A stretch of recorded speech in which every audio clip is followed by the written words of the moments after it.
we think that it will be helpful to you to understand that the equivalent solutions are brewing with the equivalent problems. And you can get so good at living so real time in this vortex by reaching for thoughts of optimism and thoughts of appreciation and thoughts of love.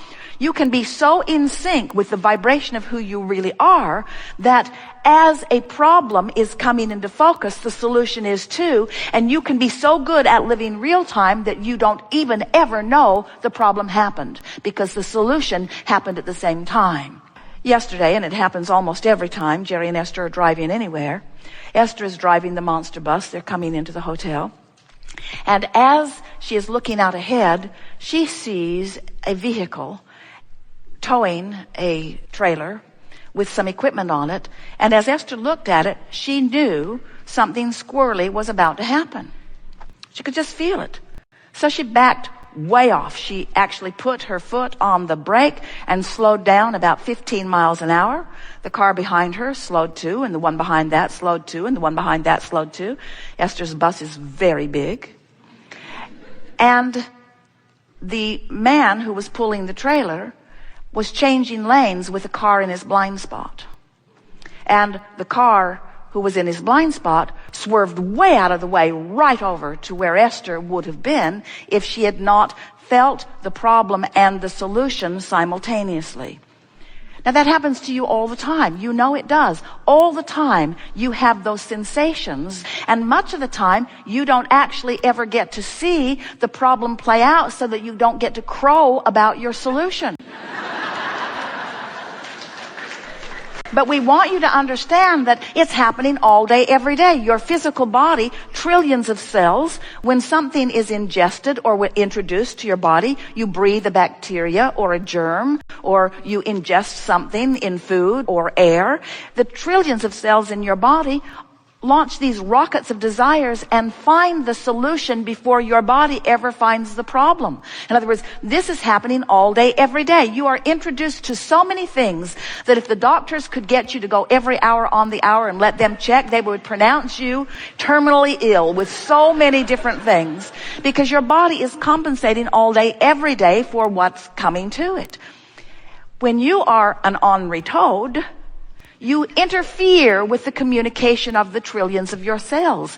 When you are in love, when you are tuned in, tapped in, turned on, when you are in chronic appreciation, when you're feeling good most of the time, you don't hinder your cells from finding their solutions in the moment that they are introduced to the problems. And the problems are so slight, they are not even microscopically discernible. When you allow yourself to live real time, where solutions and problems are dancing together, that's what you said you would do. Not one of you said, I'll go into the physical and I'll make life so hard for myself and others around us that we will really expand.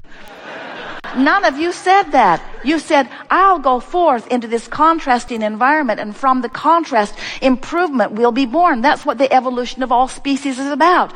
Improvement will be born. And, you said, I'll pay attention to the way I feel, and I will do my very best to stay up to speed with the expanded version of me. Because the fact of it is, when you expand and you don't go with it, you don't feel good. It's just that simple. You are a lover, and when you don't love, it feels awful. You are one who knows the worthiness of your being, and when you don't feel worthy, you feel awful. And it's not because someone outside of you is assigning that judgment and feeling bad about something you've done. It's that you expanded and you're not up to speed with you. Every negative emotion you feel, no exception, every single time, is because part of you expanded and the other part didn't. And we're here to talk to that part today. We want to convince you of the reality of your vortex of creation. We want to help you realize that you are a vibrational being. We want you to know that you are vibration, that you are spirit, that you are source, and that you are in this physical body. It's not one or the other. It's not materialism versus spiritualism. It's everything is source, everything is spirit, everything is energy. And here in this physical form, you have the option of allowing the fullness of it to flow, or of pinching it off. It's your choice, and your emotions indicate the choice that you're making. But so many humans keep beating the drum of need or of lack as they continue to speak their words without finding a vibrational alignment with their words of desire. So we want you to remember that you have two vibrational aspects, and that the emotions within you are your indication of how well aligned or not you are. Allowing of your full connection or resistant of your full connection. And that's what we'll be talking about as we are moving forward here today.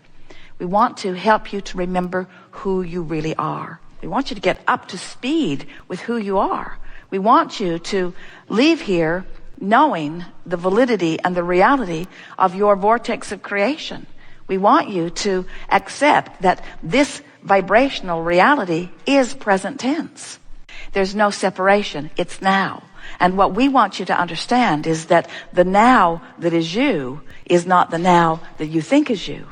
You think it's the you that's sitting here in these clothes with this much money in your bank account, in this body, with these relationships. And we want you to understand that your now reality in this vortex of creation has moved past that. And the reason that you feel negative emotion is because you're not moving with it. So, we want to show you how to get forward moving. We want to show you how to live real time. We want to show you how you can be in this moment, living in this physical world, but living the vibration of all that you have become. Do you know that when you're moving through life and a problem is coming into focus, do you know that in the moment that the problem is coming into focus, the solution, an equivalent solution, is coming into focus too? Do you know that? That's such an important thing to know. When a question is formulating, so is the answer. But if you are of the frequency of the question or of the problem, you cannot be of the frequency of the answer or the solution. You can't be on both frequencies at the same time. We want you to know that we know who you really are. In other words, your vortex is very vivid and clear to us. So as we visit with you, we have one primary intention, and that is to find a way of soothing you into your vortex. We know as teachers that you cannot be booted in. And we couldn't boot you in anyway because we're never out. In other words, we stand in your vortex calling you in. That's what inspiration is, you see.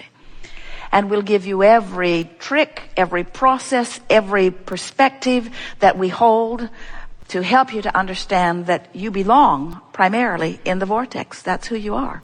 Life is supposed to be good for you. We want you to know that you have the ability, little by little, we'll give you lots of ways to do it, of moving yourself deliberately, and it takes a little bit of effort. Effort, what is effort? Effort is something you do to overcome resistance.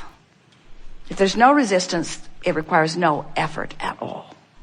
So in the first, when there's resistance, a little effort to get into this vortex. But as you begin recognizing that you're in there because you feel good, and then milking it once you're in there because it feels so good to stay, as you begin practicing the vibration of who you really are, the vibration of love, the vibration of appreciation, as you take the bounce more often and you look for what you're wanting to see, as you train yourself into the frequency of who you really are, you're going to begin to experience what we are calling real-time manifestation, where in the moment that your life presents a question, your life will present an answer. Now this happens to you often, you just don't know that it is. It's happening to you on every subject that you don't have resistance. In other words, you're driving down the freeway, you felt this yourself, and you actually know what that guy over there is going to do. His erratic behavior is on your radar before he even does it. Don't you?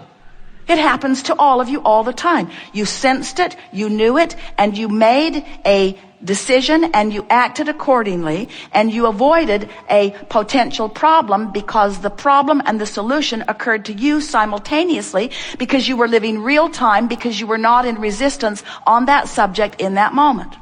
The cells of your body are doing it all day, every day. You have in your body right now the potential, the probability, the wherewithal to experience in great detail every horrible disease known to man and many not yet known by man. but you don't experience them because the cells of your body know what they're doing.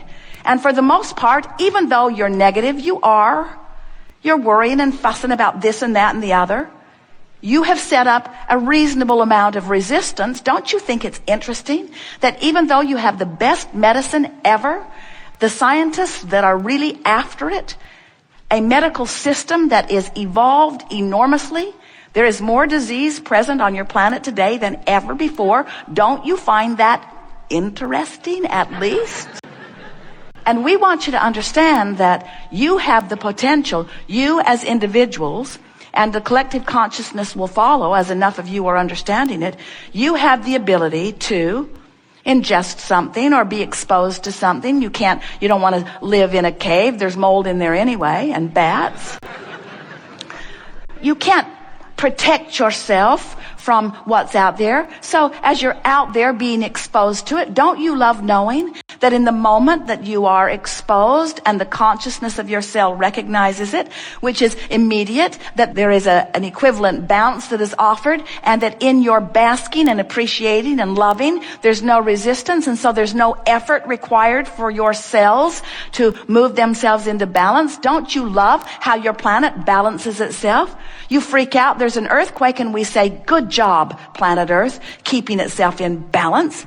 You don't have earthquakes, you don't have volcanoes, you don't have a slight shifting of the pole every now and again. You cease to be. But you do have all those things because your planet knows how to keep itself in balance. And so does your physical body. And when you get out of the way, when you are no longer harboring these ridiculous, really, by comparison, prejudices against things, when you are no longer pushing against what you do not want, and you are thinking more of what you do want, training yourself into the vibrational equivalency of who you really are, now you get to live life the way you've intended it. You're in that place where in your alignment, in your vortex of creation, other cooperative components who think like you and desire like you and know like you are gathered, and together you cooperatively take thought beyond that which it has been before. That's what these gatherings are, you see. We come together with all of the detail of the life experience that is you, but we bring something unique to the table. We come as full representation of who you really are in your vortex. And we hold our attention so significantly on who you really are, better stated, who you have already become, that we make it impossible for you to deviate from the vibration of the wholeness that is you if you're paying attention even a little bit. And that's what teaching is. That's what upliftment is. That's what healing is. That's who you all are. You have come to uplift, to teach through the clarity of your example, to train yourself into vibrational alignment with the whole of you, so that you can begin to see this magnificent world, this magnificent time-space reality in which you are focused through the eyes of Source, who is you. Have we convinced you that you are vibrational beings? Do you believe that we are vibration? Do you believe that this time-space reality inspires vibrational expansion? Do you believe that everything that you see in terms of manifestation was a vibrational reality first? Do you believe that this planet came into being because it was visualized? Do you believe that you are a vibrational interpreter, and that what you see and hear and smell and taste and touch and so on is your interpretation of vibration? Do you believe that what you see in your dreams are indicators of your vibration? Do you believe that your dreams are reality? Well, they're not really reality, but they're a sort of reality. They come from somewhere. In the same way that you see that your dream is something that is created by you, do you understand that your real life is something that's created by you? And does that make it easier for you to understand that this vortex is something that's created by you? And do you understand that in the same way that what is, in terms of the manifestation of your planet and its technology and your clothes and your body and your eyes and all the stuff that surrounds you, that it comes into